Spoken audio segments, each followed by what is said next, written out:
My name is Charleston Heston Perkins. They call me Chuck. I'm a Virgo, and my favorite color is red.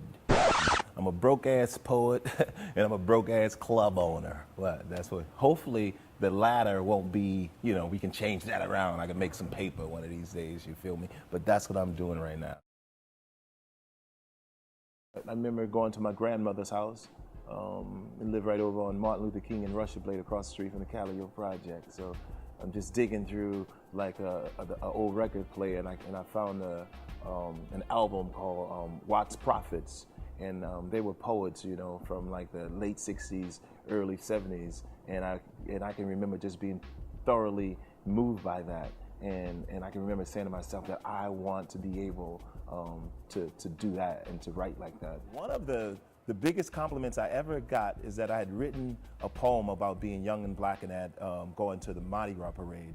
And one of my friends accused me in class of being a plagiarist. She said she had read that poem in a magazine and that it wasn't mine. So I was like, damn, it must be pretty good, you know what I mean?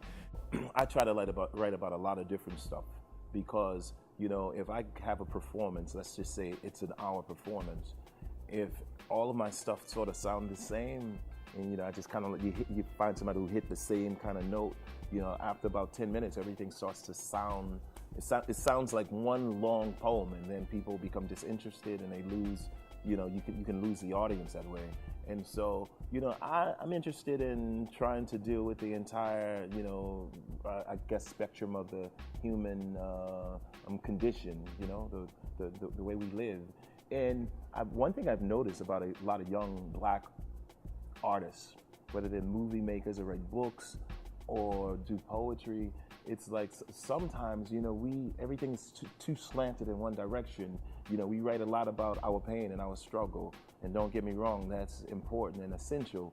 But you know, we ain't always thinking about racism. We ain't always thinking about what white people think. We ain't always thinking about like killers or something like that. You know, there are times when we just, you know, happy to be here and happy to be living and enjoying, you know, where we are. And I think that it's important that sometimes we highlight those attributes as well. Because of where I come from, I do come from Pigeontown, right? And so no big deal. They got a lot of people who come from neighborhoods like that. But the one thing that I always remind myself is that they don't have a lot of people who grew up where I grew up who can articulate what that experience is like. So sometimes I feel like it's my responsibility to do that. That's part of the reason, you know, why I've been like given this gift. Now, because I've grown, you know, and evolved as a writer, I realize that, you know, to write about topics like poverty and drugs and violence, you got to be careful, because if it's not fresh, if it's just trite, if you saying some shit that's already been said like a million times, then save it. You know, you ain't got to waste people's time. So if you're going to do that and you can bring something fresh to the narrative, to the discourse, then that's when you should, you know, seize the opportunity. So. My name is Charleston Heston Perkins. I'm a poet. I'm a owner of Cafe Istanbul, and I'm a P-Town Prince, a 17-ward troubadour, uptown Renaissance man. What? Your American dream is painted on a canvas neatly folded in the corner of Norman Rockwell's mind. New Orleans is a hurricane beating down your coast. But if you close your eyes and feel the easy ride of the St. Charles streetcar, where solo tuba blows the scent of magnolias down narrow streets, and everyone plays possum with the heat, and no one's too big or too small to paint their tongue with a snowball. Where former slaves pay homage to the first Americans by masking in suits of rhinestones and bright-colored feathers that turn carpenters into Indian chiefs, doing rain dances on Congo Square where the drums drum and the wine drank and the big chief sang, "Somebody give me a quarter, 'cause pretty big chief wants some water."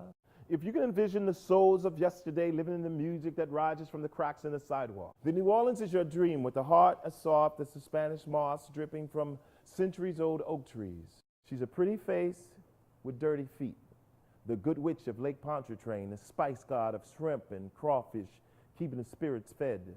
Communities of windowless monuments masquerading as cemeteries tower above ground. No earth or worms to cover the flesh, no silver bullets to turn out the spirits that still dance with her. So twirl your umbrella and wave your bandana. It's carnival time and everybody's happy. Armed with the blueprint of civilization, the New World stormed in with enough cement and asphalt to pave a boulevard back to Paris, and the spirit of the swamp still hasn't submitted, leaving mildewed kisses of disapproval on everything foreign to the wetlands. Catholicism could not turn out the spirit of Marie Laveau. The wrecking ball could not turn out the spirit of Storyville, and death could not turn out the spirit of Louis Armstrong. When yesterday hangs on to forever, tradition is a temple.